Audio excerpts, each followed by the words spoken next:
Assalamualaikum warahmatullahi wabarakatuh. Kami dari kelompok 8 akan menyampaikan materi tentang tugas dan fungsi pendidikan.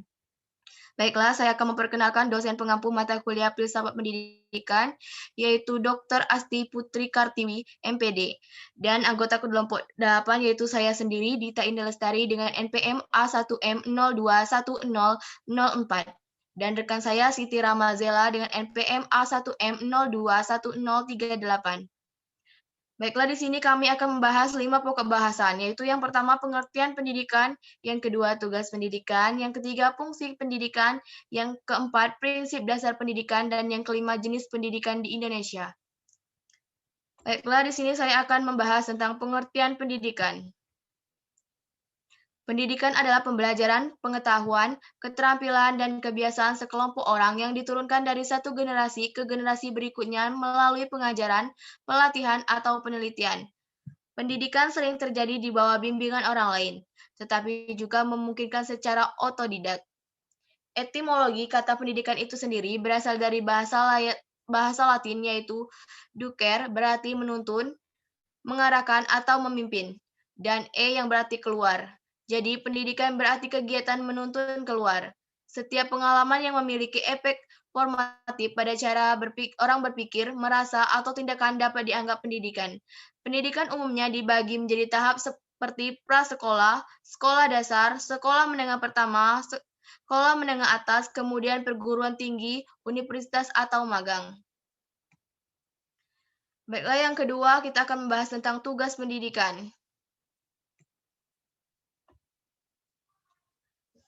Tugas pendidikan, pendidikan berusaha mengembangkan potensi individu agar mampu berdiri sendiri. Untuk individu perlu diberi berbagai kemampuan dalam pengembangan berbagai hal, seperti konsep, prinsip, kreativitas, tanggung jawab, dan keterampilan.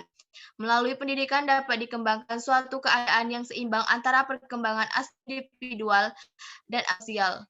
Aspek lain yang dikembangkan adalah kehidupan susila. Semua itu terwujud melalui pendidikan. Selain tugas, pendidikan juga memiliki tujuan. Tujuan pendidikan pada hakikatnya adalah mencerdaskan potensi-potensi spiritual, intelektual, dan emosional setiap individu yang pada gilirannya berpengaruh terhadap masyarakat luas. Yang ketiga yaitu fungsi pendidikan.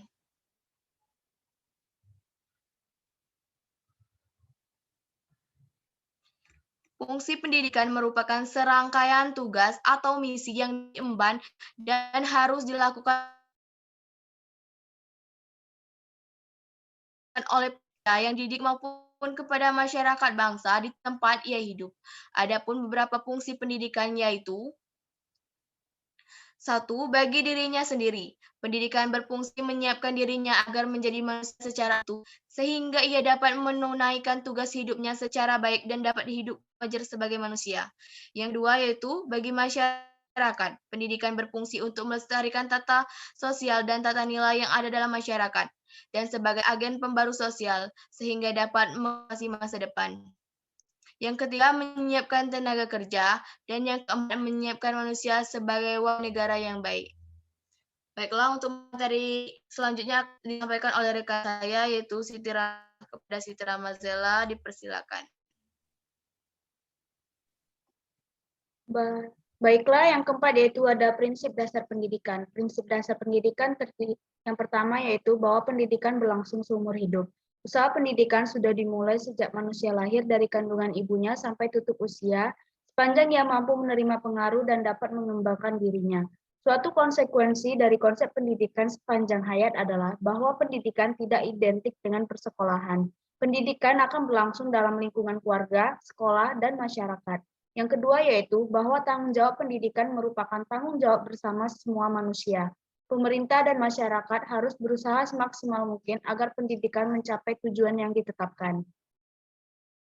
Yang ketiga yaitu bagi manusia pendidikan merupakan suatu keharusan, karena dengan pendidikan manusia akan memiliki suatu kemampuan dan kepribadian yang berkembang, di mana dalam hal ini disebut manusia seluruhnya.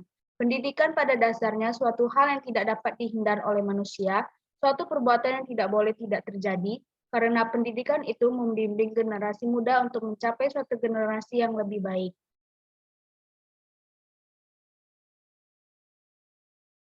Yang kelima yaitu jenis pendidikan di Indonesia. Jenis pendidikan di Indonesia, di mana jenis pendidikan adalah suatu kelompok yang didasarkan pada kekhususan tujuan pendidikan di dalam satuan pendidikan. Berikut ini adalah jenis pendidikan yang ada di Indonesia. Yang pertama yaitu pendidikan umum. Pendidikan umum adalah jenis pendidikan dasar dan menengah yang memprioritaskan perluasan pengetahuan yang diperlukan oleh peserta didik untuk melanjutkan pendidikan ke jenjang yang lebih tinggi. Pendidikan ini seperti sekolah dasar atau SD, sekolah menengah pertama atau SMP, dan sekolah menengah atas atau SMA.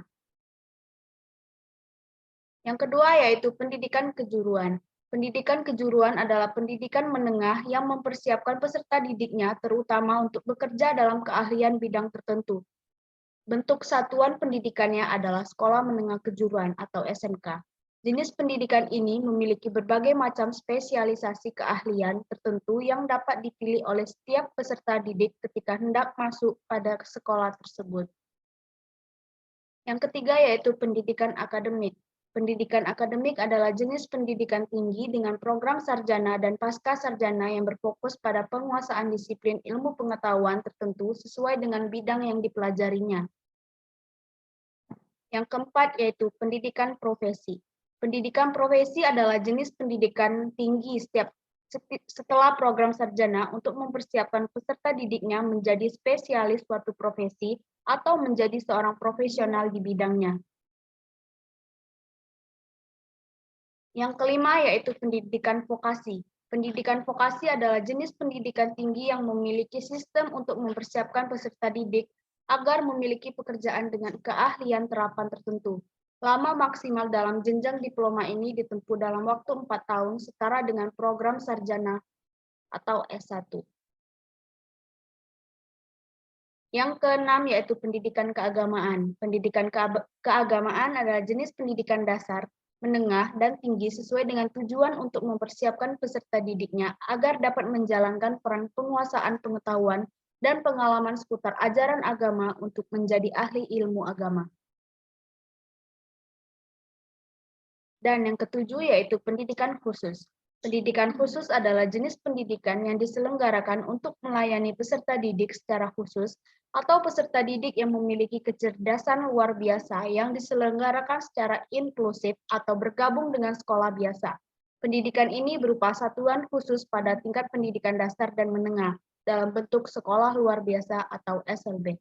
Baiklah, selanjutnya akan saya serahkan kepada rekan saya, Dita Indah Lestari. Kepada Dita Indah Lestari, saya persilakan. Baiklah, sekian materi yang dapat kami sampaikan. Jika terdapat banyak kesalahan atau kekurangan, kami mohon maaf. Kami akhiri. Wabillahi taufiq wal hidayah. Wassalamualaikum warahmatullahi wabarakatuh.